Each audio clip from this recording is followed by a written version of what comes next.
नमस्कार. राज्यातल्या माझ्या सगळ्या लाडक्या बहिणींनो, महायुती सरकारने जाहीर केल्याप्रमाणे लाडक्या बहिणींच्या खात्यामध्ये पैसे जमा होणं सुरू झालंय आणि लगेच बारामतीच्या मोठ्या ताईंची पोटदुखी सुद्धा समोर आली. स्वतः काही करायचं नाही आणि दुसऱ्याने केलेलं बघवत नाही, अशी त्यांची अवस्था आहे. बारामतीच्या मोठ्या ताई, तुम्ही आयुष्यभर बोट मोडत बसा. माझ्या मायमाऊलींनो, या योजनेबाबत त्यांनीच काय पण महाबिघाडीच्या नेत्यांनी अपप्रचार सुरू केलाय.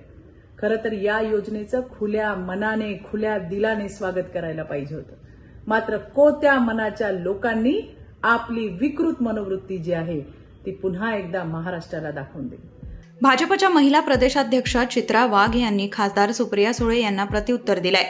मोठ्या ताई, तुम्ही आयुष्यभर बोटच मोडत बसा, असं त्या म्हणाल्यात. महिलांच्या खात्यात पैसे जमा झाल्यानंतर सुप्रिया सुळे यांनी पैसे खात्यातून लवकरात लवकर काढून घ्या असं म्हणत सरकारला टिवचलं होतं.